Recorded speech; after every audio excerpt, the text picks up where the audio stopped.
Be careful what you wish for.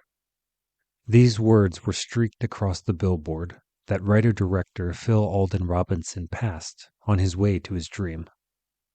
For years, Robinson had been pushing and wishing and working to get the novel Shoeless Joe turned into a film. And finally, in the late 1980s, he'd realized his dream. He had a studio backing him. He had producers invested in the project. But the reality of directing and assembling a cast and crew came with pressure, expectation, and crippling anxiety. Tonight, I'll tell the story of what ultimately saved Phil Alden Robinson and Field of Dreams. And as we begin to dig into the cast and crew, I'll reveal a living, breathing Doc Graham hidden among the crew. Finally, I'll tell the most quintessential Field of Dreams story ever to unfold. 35 years later, the magic has not worn off.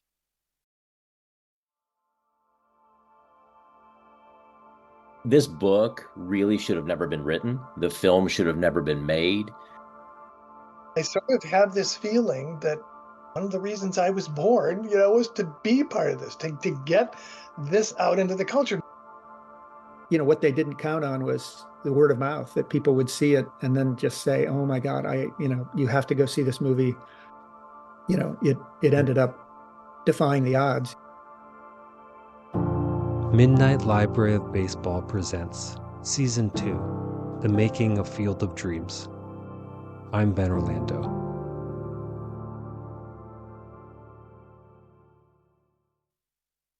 After years of pitching the idea of Shoeless Joe as a movie, writer and director Phil Alden Robinson finally found people who could see the ghosts. But before any cast was assembled, they had to put together a crew. Hi, Russell. Can you hear me? I hear you fine. How are you, Ben? I'm great. Thanks so much for meeting with me. Look, you don't need to bribe me with anything else but an invitation to talk about Field of Dreams. This is Academy Award-winning sound engineer Russell Williams. And according to Williams, Phil Alden Robinson, before anything started, issued an ultimatum to the studio. So, the Gordon brothers who produced Field of Dreams. Now, maybe your listeners aren't familiar with them just by name, but I'm sure they've heard of at least one of their franchises, which is Die Hard. And so not only were these guys into the big action blockbusters, but they also really were taken by the screenplay that Phil had written for what was called Shoeless Joe initially, just as the book was. To clarify, the movie for a long time was known as Shoeless Joe, and we'll get into the story of how that changed later in the series. Now, back to Russell Williams. The Gordon brothers, they asked Phil would he be interested in directing. And this is, conversations I've had with Phil over the years about how this came to be. And he really didn't want to direct again because, In the Mood didn't really do much at the box office. And he thought of himself more as a writer. And apparently they threw more money at him and threw more incentives at him. And he said, no, it's not really, And so it got down to, what would it take to get you to direct this film? Because they didn't really want to trust those plot points and the nuance to somebody else. And he said, well, if you can bring my whole crew back from In the Mood, then essentially he felt he'd be working amongst family. And then the only unknowns, so to speak, would be the cast members. So pretty much almost to a person, the entire crew was brought back from his first film. So that basically shoehorned me into working in Iowa. When Russell Williams spoke with me about his experiences with Field of Dreams, he said something that really struck me. As I tell my students, it's very important to understand that we sign our names to our work. So if somebody saw great camera work and they said, who did this? And they said, well, Ben did this. Okay, well, let's get him on the phone, or let's get her on the phone, right? This idea, simple but profound from Williams, was that you don't have to get noticed by a big casting agent or a Hollywood director. You don't have to get lucky or have a big break. If you're really working hard and doing your job well, your peers will notice you. And if one of your peers gets lucky or has a big break, the rising tide lifts all ships. They will take you with them if they can, because they know how good you are. In this case, production manager Brian Frankish was working with Phil Alden Robinson on the film In the Mood, and he knew about Russell Williams' work as a boom man on a pilot called Sledgehammer. So he brought Williams on board, and that led to Williams becoming the sound mixer for Field of Dreams. And in Field of Dreams, a guy named Kevin Costner noticed Williams' work and brought him on board for Dances with Wolves. Field of Dreams also led Williams to working on the film Glory. Russell Williams won Oscars for his sound work on both Dances with Wolves and Glory, and he became the first African American to win multiple Academy Awards. From Russell Williams' story, you'd think this might be a one-sided affair, everyone benefiting from Phil Alden Robinson's "bring in my old crew or I walk" ultimatum. But Robinson considered the act selfish and absolutely necessary to his well-being during the making of this film. As things finally fell into place, and the excitement built around the making of the movie, Robinson began to feel the pressure of having to live up to everyone else's expectations. From Phil Alden Robinson. I remember when I left my house to get on the plane, we flew to Chicago and then Iowa. Leaving the house, I was having such a panic attack that I almost told the driver to turn around and take me home. I really thought about it. I was so scared, and I remember thinking, I go home, I say I'm not going to do this, they'll sue me, it's okay, I'll become a dry cleaner or something, I'll do something else with my life, but this is just... And I got to the airport, and there were probably 4 or 5 of my crew waiting to get on the plane. There was my cinematographer, there was Brian, there was the first AD, Bill Elvin, a couple other guys. And I breathed. I was like, oh, my guys are here. And we landed in Chicago, and Amy Madigan had flown in. We met her at the airport, and it was like, oh, my people are here. And it really calmed me down for a while. It didn't last, I'm sorry to say, but it really did give me the strength to kind of take the next step. I drew strength and comfort from having people around me that I knew, liked, and trusted. And I think there's a lot to be said for surrounding yourself with people who can kind of keep you afloat.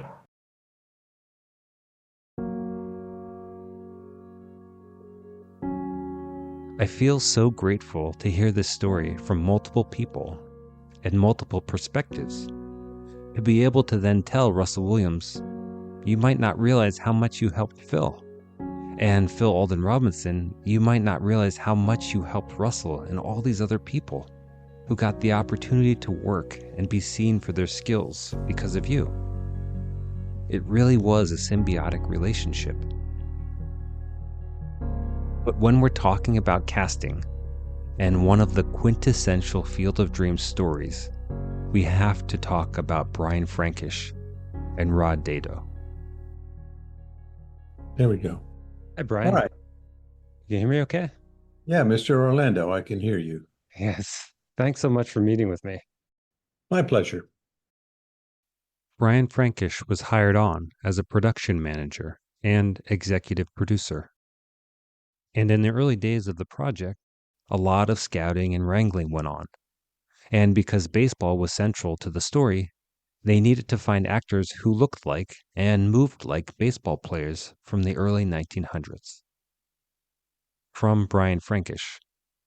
We're trying to find out who we wanted to involve as an expert, a baseball coach, supervisor, technical advisor.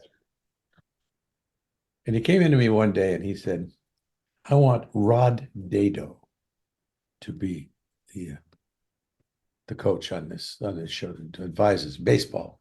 Let's get it right. Who was Rod Dado?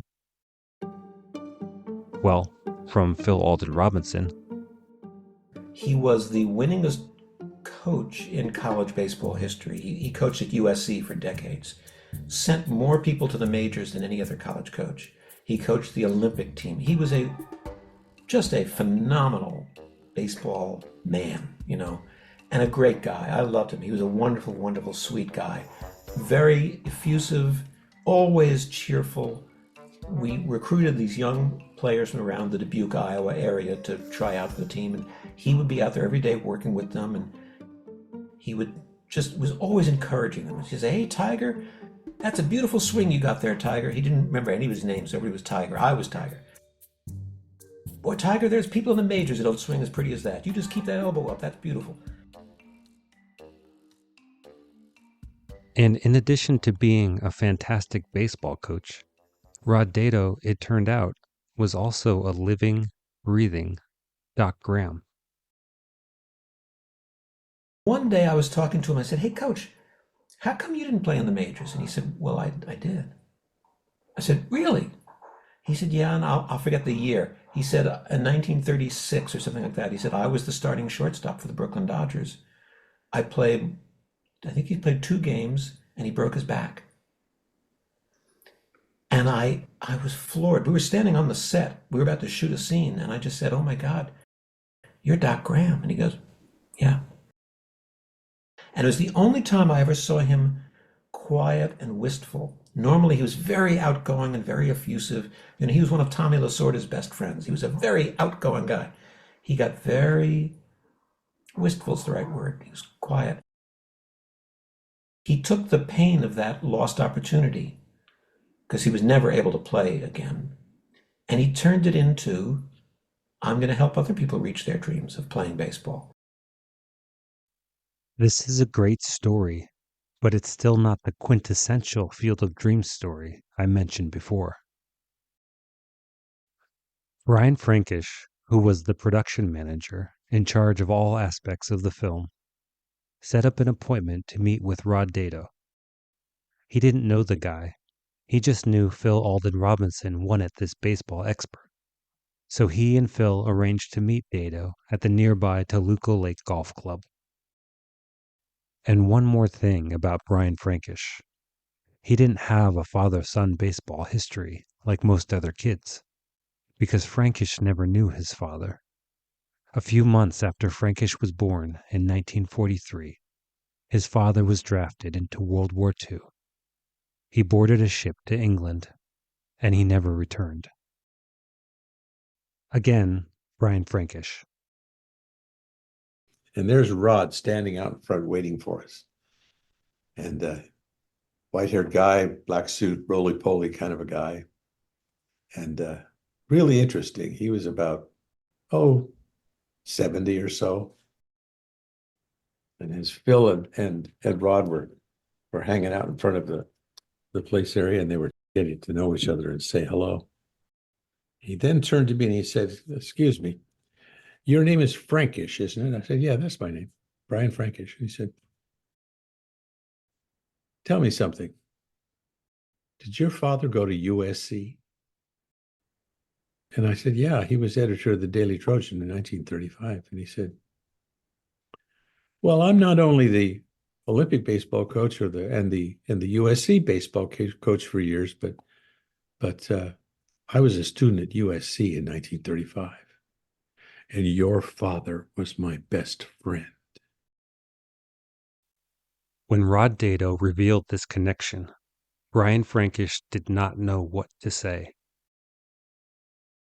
My father was a war correspondent for United Press after he graduated from USC, and the war came along, and he got drafted, and they threw a captain's uniform on him, with a war correspondent patch on the shoulder and sent him off to England and then to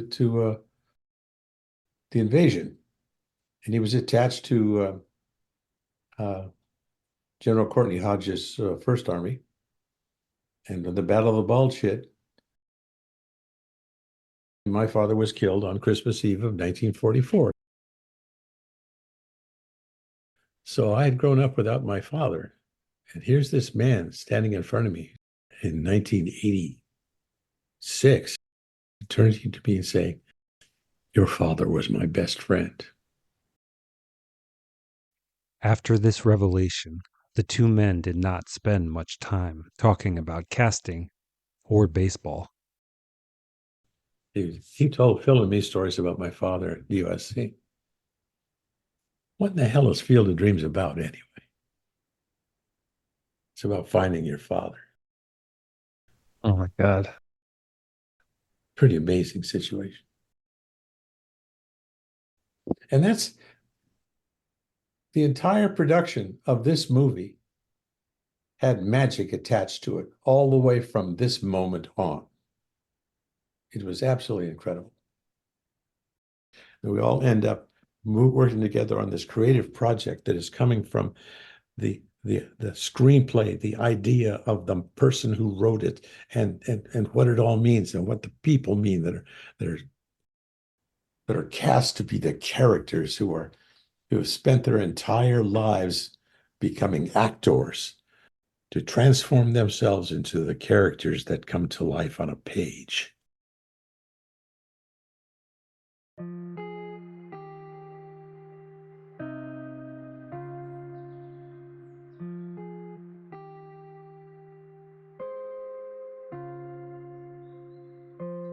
If you think this show's worth $1, please donate at the website midnightlibraryofbaseball.com or through Podbean. You can also leave a rating or review on iTunes or wherever you listen to the podcast. Okay, back to the show.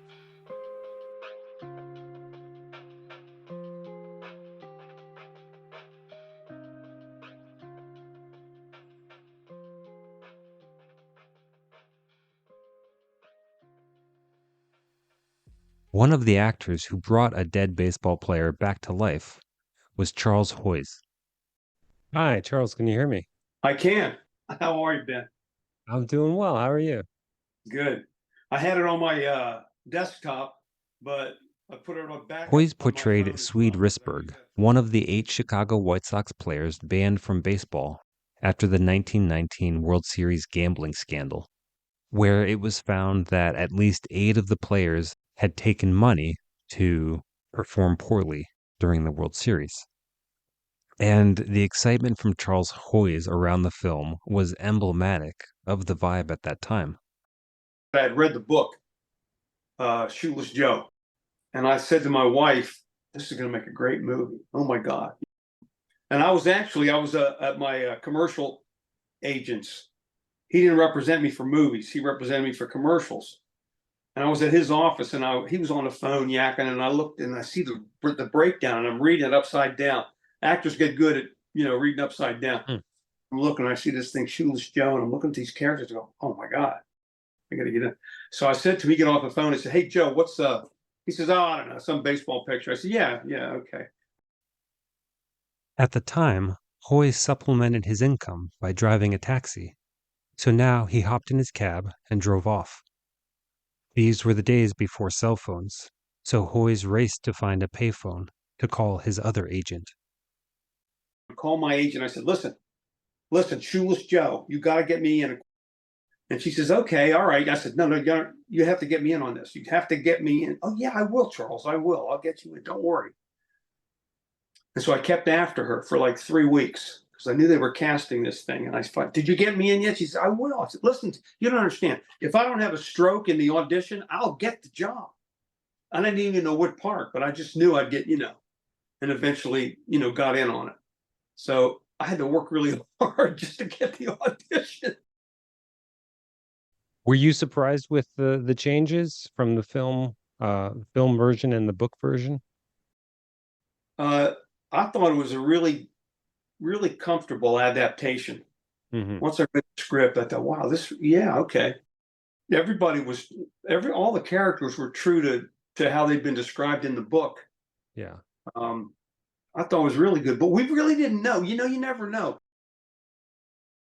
For Charles Hoyes, who'd starred in many shows over his career, there was something different about this project. He felt excited, giddy even, and the feeling only intensified. The director, Phil Robinson, gave me a call. He says, come on in, we're going to read the script. And I'm thinking it's like him and maybe a couple of his assistants, we're going to have a little read. He says, no, we're going to go over to Franklin Methodist Church over in Hollywood. Come on over. And I said, okay. So I go, I park my cab in the parking lot, and I go in to get a coffee, right? And I'm, getting a coffee, and I fix it up, and I turn around. This guy shoves his hand. He says, Burt Lancaster, how are you, kid? I go, Jesus, who's in this movie? This feeling that Charles Hoyes had was the feeling that everyone had. And one of the main reasons was the quality of the screenplay written by Phil Alden Robinson. As Timothy Busfield, who played the brother-in-law Mark, explained, there was fairy dust on every page, just sprinkles of it, just the same bing, bing, bing. Every single page you're going, oh my God, this is a perfect script. And it was. And that's what draws the James Earl Jones and Burt Lancaster and Kevin and Amy. And nobody's making a lot of money. None of the actors are making a lot of money if it's at 15 million. Kevin was probably 15 million just for himself. When you read the script, immediately you knew it was great. That's why everybody wanted to be in it.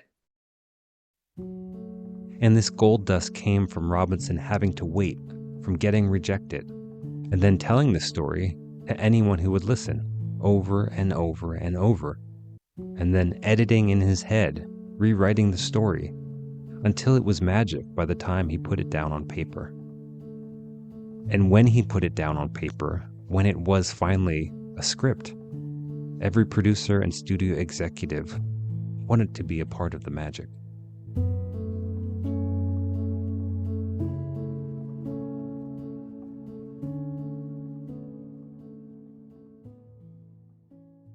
This was also the way the casting director remembered it. Hi. Hi. Can you hear me? Yes. Yay, we did it. Oh my God. Well, before I forget, can you introduce yourself? I'm Marjorie Simkin. Was the casting director on Field of Dreams. And I was spoiled early on projects like Field of Dreams because I got to work with really good, really smart people who were passionate, and then sometimes you don't get that. Marjorie Simkin went on to cast many major films, including Aaron Brockovich, The Score, Fear and Loathing in Las Vegas, and the Avatar series, to name just a few. But at the very beginning, she shared a common thread with one of the founders of this project. Reading about you, I found a similarity to Lawrence Kesnick. He's the editor who talked W.P. Kinsella into turning his short story into the novel, which went into the film, and he bluffed his way into getting that assignment. And you say you did something similar to get your first job. Is that correct? Oh, you mean my lying? Yeah. Yeah. I completely bluffed my way into getting my first job. I had a friend who had a job looking for kids for a movie.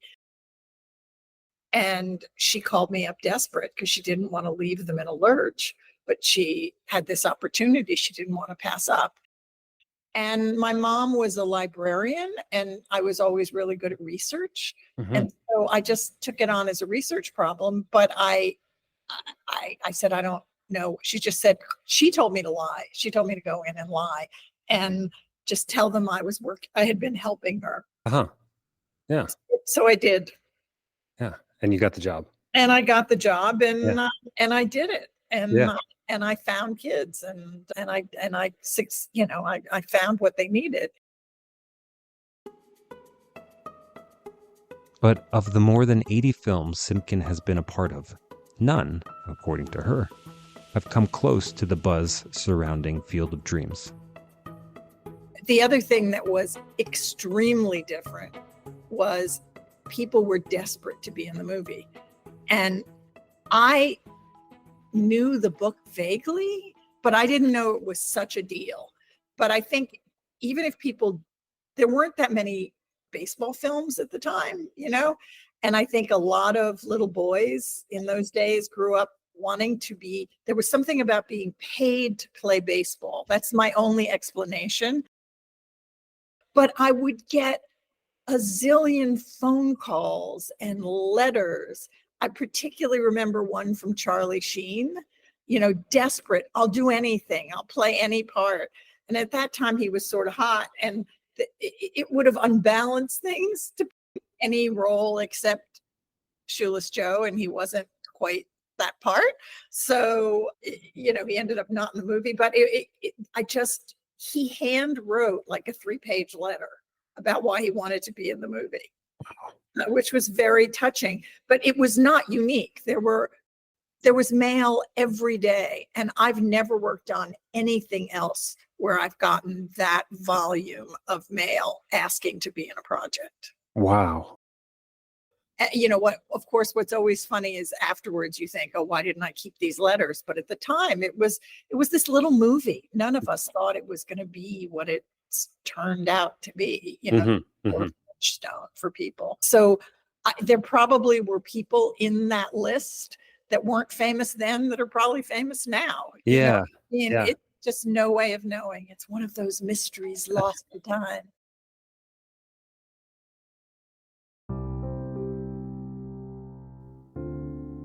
There are so many casting stories linked to Field of Dreams that are fantastic, and we'll get to all those stories in episode 8. But now, our listener baseball stories. Tonight, I'll leave you with a story from Paul in Indianapolis, whose long, intense history with baseball led him into his present career, where he can finally make sense of his past.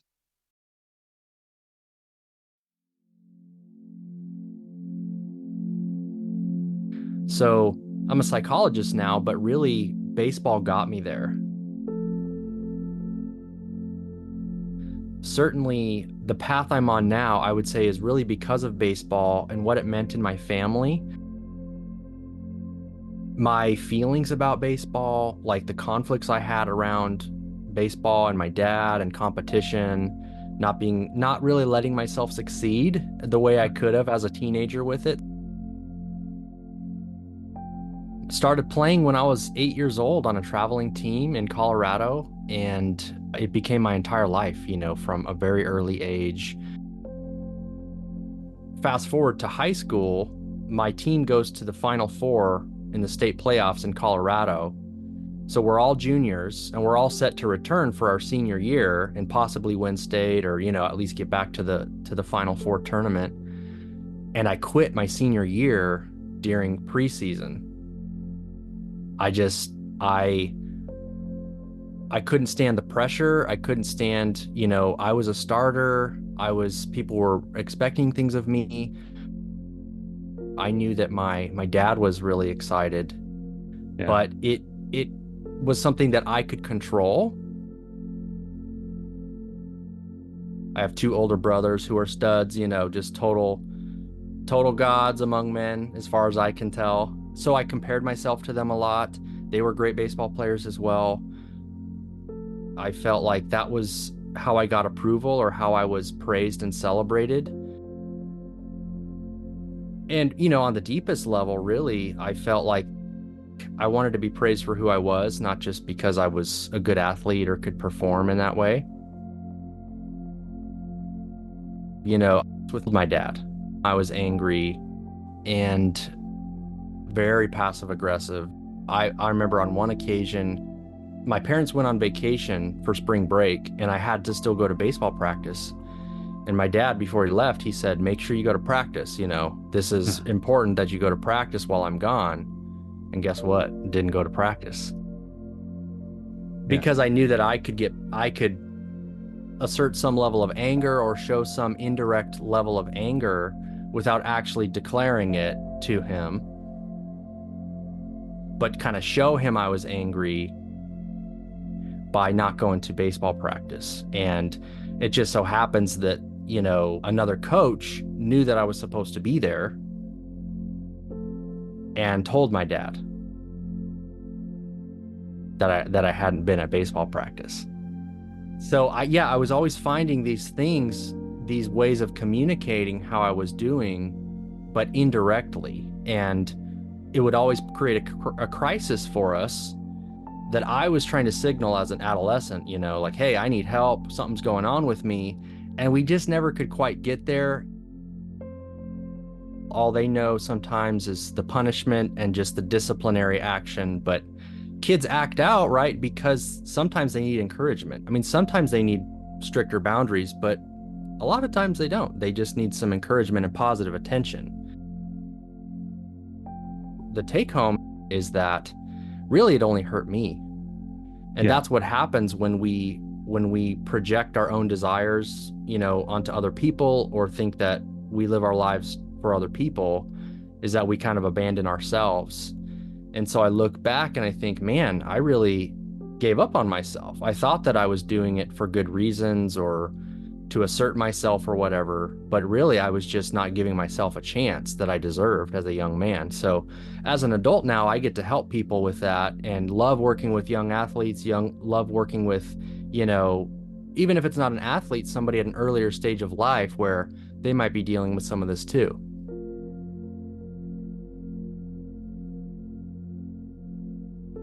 Field of Dreams, I kind of have an avoidant reaction to watching it that I have to really force myself to do. It just, the way they filmed it, the music, Kevin Costner, like America's Dad, it really provokes a lot of feeling in me to watch that and to be reminded of it. So, and I think that's a beautiful thing that I can acknowledge that now and kind of like watch it with both sides of me, the grief side, but also the nostalgic side that is more positive and enriched by baseball, you know? But yeah, that movie in particular is really just powerful. Me and my dad, we've had a lot of great conversations now. I've been more honest and direct with him about what that was like and how I could have been supported. He's been really receptive to it. Field of Dreams, you know, that term and like the movie, like being on a baseball field it's almost like a dreamlike state. You're kind of by yourself between pitches or while you're waiting in the dugout. Your mind, you have all this time to like free associate and think, and all this stuff comes up that wouldn't normally come up as you're waiting between pitches. And then if the ball's hit to you, you suddenly got to like react and wake up. It is such a dreamlike game, a mental game. It really is it's a different sport. It brings something else up inside of us.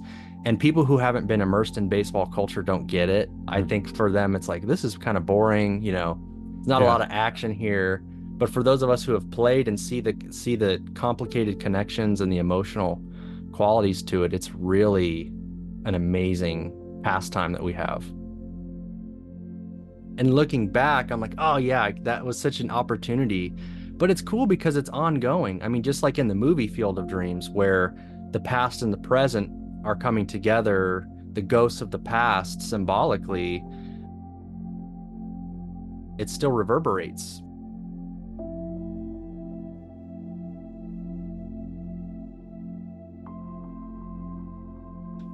Thanks, Paul. I appreciate you sharing your story with us. In episode 8, we'll unearth buried treasure and find the names that were, according to Marjorie Simkin, lost to time. Like Woody Harrelson auditioning for the role of Mark, and Jamie Lee Curtis, Annette Bening, and Frances McDormand auditioning for the role of Annie, to name a few. And of course, more fantastic Field of Dreams stories, like the story of Timothy Busfield, who was offered a more substantial role in another baseball film the same time he received the script for Field of Dreams. But Busfield chose Field of Dreams, and this helped him 3 years later become a pitcher on a professional baseball team at the age of 35. I said, "Can I throw you batting practice?" And the coach said, "No, get out of here." And somebody said Field of Dreams, and he said, What? Field of Dreams? Then he called me back over, and he said, "All right." I threw batting practice, and I spent 9 years as a pitcher with that team. Next time on the Midnight Library of Baseball presents The Making of Field of Dreams. The show is produced and edited by me, Ben Orlando. Music by Sergei Papkin and Ashot Danielyan. Good night.